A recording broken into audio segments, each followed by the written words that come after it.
Hardware revisions are nothing new in the consumer electronics space, ever since the original 70s Atari VCS became the Vader 2600 in the 80s. Through Commodore, Sega, Microsoft and of course Sony, we have seen an improved, refined, redesigned and above all cheaper update to existing models. Sony have repeated history again with their first proper redesign, now officially dubbed the Slim, launched earlier this week here in the UK and a few weeks earlier in the US. It is smaller, refined and redesigned, but certainly not cheaper. Well, for the customers anyway. So what does it offer for the new PS5 player and current owners alike?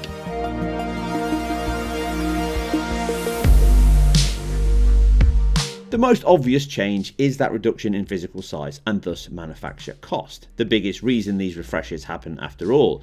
It earns its slim moniker as it's more slender than before, trimming of almost 2 centimeters off its collar size, 90 versus 73mm, which was the most obvious design reduction from the images, and that central blue plastic is now concave rather than the convex design of the launch model. Front to back, it has seen a trim by 45mm down to 215, and the stilettos are off, with a 32mm shorter shadow at 358mm against the taller 390 of the base model.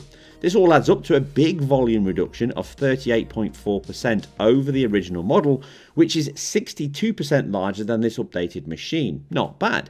This all comes down to reductions in everything from APU to cooling. Now built on a new 6nm node over the prior 7, it means the machine will need less power and cooling for the same performance, although the results here may shock you, pun intended. This means PSU and cooling can be reduced, and the design changes also leave a wider vent system and smaller fan and fin count. Less of the copper cooling pipes, which is the single biggest weight reduction and likely a welcome cost cut also. As a result, the machine pushes out more heat than the launch model at the rear and likely runs cooler across the die and all components, including those same 16GB GDR6 nodes and larger 1TB SSD, which all offer the same 5.5GB read speed via less lanes though, thanks to faster controllers now being available to handle this, which enables a reduction in flash storage chips, thus more cost savings again. The APU still sports identical Zen 2 CPU and RDNA 2 GPU clusters, meaning we see the same theoretical compute performance of 10.3 teraflops across a 256-bit bus with a 448 gigabits per second bandwidth. No increases are offered over any current model in the market, as is the norm for the majority of upgrades. The last generation Pro model spoiled us a little in this regard, however. The circa 200GB storage increase does add up to a handful more game installs before you need to pick and choose your delete list.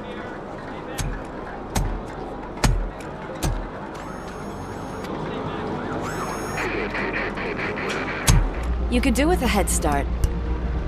Go on. The most unique aspect of the new console is the removable unswappable Blu-ray drive. Another cost-saving and logistic improvement for Sony. They can now manufacture a single SKU for physical and digital alike, with the only difference being this bottom section cover that comes with the drive. Digital players can upgrade to disc, with the drive being sold as a standalone expansion for around £100 or $90.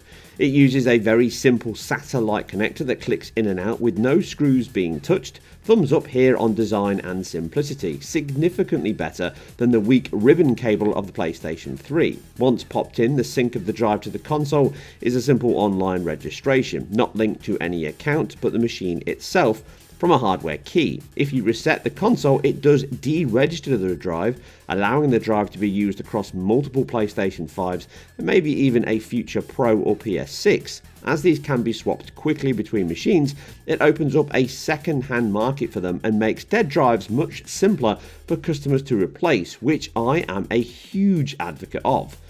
The registration is not ideal, but the digital rights laws does force some restrictions on Sony and any company making and selling Blu-ray players, and the drives themselves would have been an issue for the legal team, likely ensuring this doesn't become a lawsuit risk. something Sony know well. Once registered, you can disconnect and play all your PlayStation 4 and PlayStation 5 discs offline and even without an account, keeping that physical dream alive that little bit longer. Both a clever logistical and user-friendly solution from Sony here, and I hope the market makes good use of these so the voice is heard loudly. Hey, can I have you both? I'd buy that for $1. The shell now comes with a mixed gloss and matte finish, not unlike the original PlayStation 4, with the bottom layer having the PlayStation icons double as a badge and a mini support. This works in conjunction with the cheap plastic feet to offer horizontal positioning, bringing memories of the fat PlayStation 3. No vertical stand is included, but they are sold separately. However, you can stand up in this position without one, which I did for a few days here with my testing, and no issues. The front now has dual USB-C ports, but only the bottom or rightmost port supports the required 10 gigabits throughput the PSVR 2 requires. Either can be used for charging DualSenses or such, with the rear sporting figure 8 power, dual USB 3 ports and a single RJ45 network socket. The HDMI 2.1 socket is the same but has been moved due to that motherboard redesign and shrink. Bluetooth and Wi-Fi 6 are also within, completing the I/O options of the console, slightly improved over the base model. From an aesthetics perspective, it looks better in some ways than the original, but the included feet are very cheap and the split panels won't be to everyone's tastes.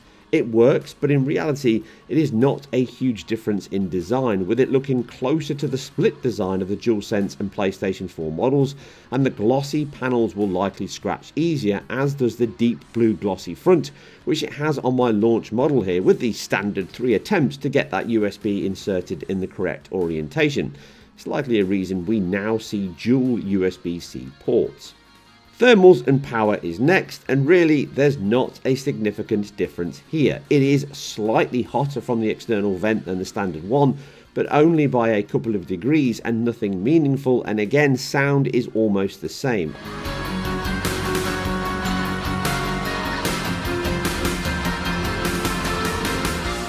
Testing power draw is quite simple, and my methodology is equally so. Plugged into a power monitor, this measures total system draw, so all elements such as network access, Blu-ray drive use, and of course CPU, GPU, SSD and RAM all play a part. I tested from off to full load in games, recorded the gameplay and the power monitor for each, and from this I reset the device to ensure maximum highs and lows were tested whilst captured. These are then reflected in my table graphs, which show the maximum recorded load for each. Not 100% scientific, but close enough for information and certainly delta analysis. And this is where, compared to my launch PS5 anyway, we should see the biggest gaps, and we do. We see a reduction in like-for-like tests across many areas, with the delta ranging from 17% at best to identical or even 1% worse, so well within margin of error. Overall though, don't expect a significant saving, and let's be honest, consoles don't really draw that much power unless you leave them on playing games for days on end, so you're not going to save a fortune even over a year's worth of electricity bills, so that is a welcome boost, but it's certainly not a dramatic shift. As you can see here, well within 4 or 5% on average across all of these games tested, with the idle sections and downloading in standby mode being the biggest gaps you'll see. Outside of this in gameplay, they're not drastically different, and this isn't a huge difference because the 6nm reduction isn't vast, although it is really a 7nm plus improvement, and the wattage use of the PSU is identical, so overall you're saving a little, but certainly not a lot.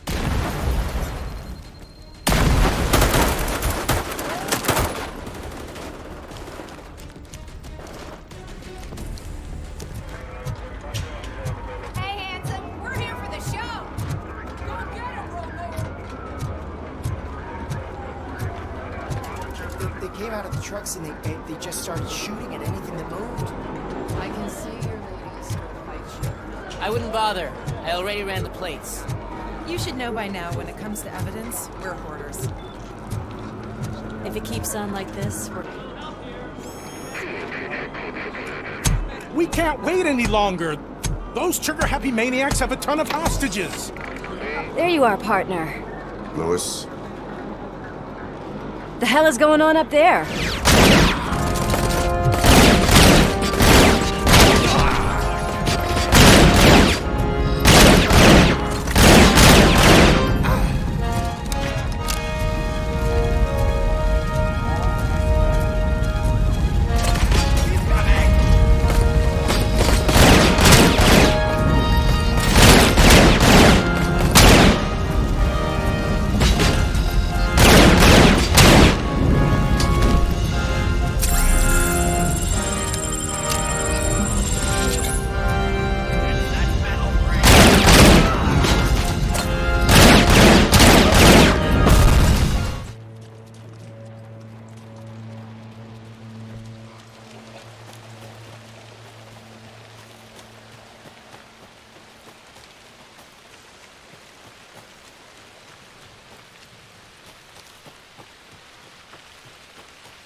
all of them.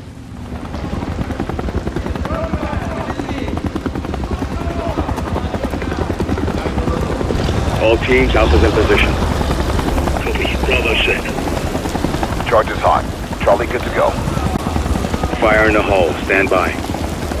3, 2, 1. Execute. We're taking the bait. The incredible quality control of use experience continues. With so much of the base hardware changed, the management of each area to mimic and adhere to the current console spec is impressive. From a curated suite of full PS5 titles that cover 4K 30, 60 and 120 FPS, along with base PS4 backwards compatibility, we see margin of error differences across all, with some being single digit better or worse on the newer Slim, reinforcing that PlayStation's aim was to match but not exceed the current 38+ million user base, a wise and successful choice. Digging a little deeper into the tests, we can see disc versions of Robocop are practically identical, offering 2 to 3% gains or losses depending on the scene, and even the extremes are only 1s and 2s. Alan Wake is the same story, with the average a meagre 2% to the launch model's favour, again well within margin of error territory here. Arkham Knight was identical at 30 FPS, and the only real delta was Rift Apart. That portal sequence had a big 133 millisecond spike compared to the Slim's 60 milliseconds, likely due to a fresh drive and much smaller install footprint. The summary is, if you are looking for any performance gains from this new console, you'll be sorely disappointed, as none were promised and none are provided. Are we? It's me.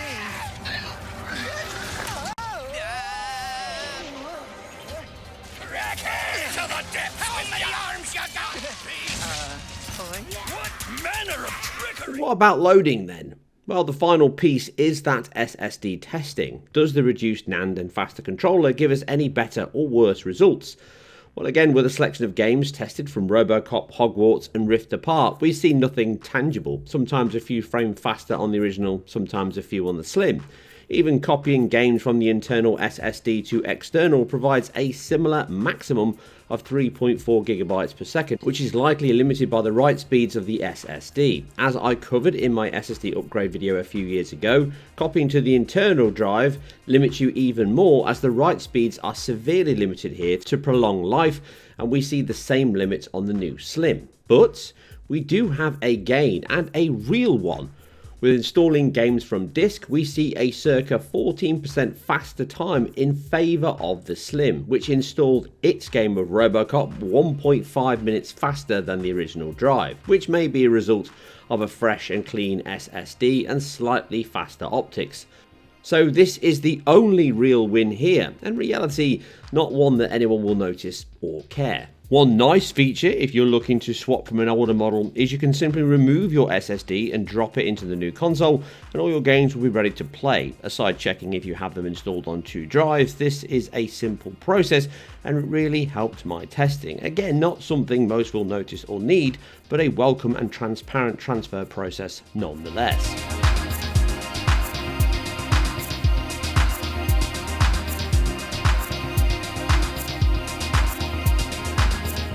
The lead up to the new Slim was the best time to be a PlayStation 5 buyer. You could pick one of the older models up for close to £350 or dollars across the US, Europe and UK, sometimes better, as I discussed a few months back. This clearing of inventory was a boost for PlayStation market share and a great treat for customers, and if you can find one of these earlier models for that price, or a second-hand one, then you would be crazy not to buy it. For less than a new digital model, you can have the full physical experience and options.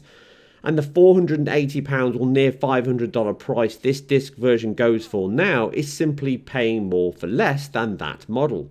A newer model rarely offers any real benefits over current, and that is more than true here. Aside minor SSD increases and slightly faster disk speeds, you get an identical and slightly more efficient console in a smaller package. The main reason for this is to benefit the production pipeline and reduce the BOM cost for Sony, with no reduction on that user experience. And on that score, it is a rousing success. The new modular drive and the ability to connect and disconnect it from your console at will is a joy to me, and the best thing to come from this update, and certainly shows lessons learned from Sony, and I hope they can continue to offer a cheap and efficient method for those that want to remain in the physical realm. We can only hope that the price reductions will return on this model next year when the Pro is released. I hope you enjoyed my review of the PlayStation 5 hardware, which I purchased myself. Remember, I am self-funded and completely independent. If you like what I do here, then please share, like, subscribe down below. Comment, because that really helps the algorithm. I know it's boring. And subscribe and ring the bell. Follow me over on Twitter for latest information and things that I can just post on there every now and then. And if you do like what I do, you can also support me, get exclusive access and early access to new content, and also give me questions over on my database videos via my Patreon link, which is also in the description below. Anyway, I'm out, but I'll see you very soon over on IGN or here on my channel. I'll catch you on the next one. Let's see if you have the strength to finish what you started.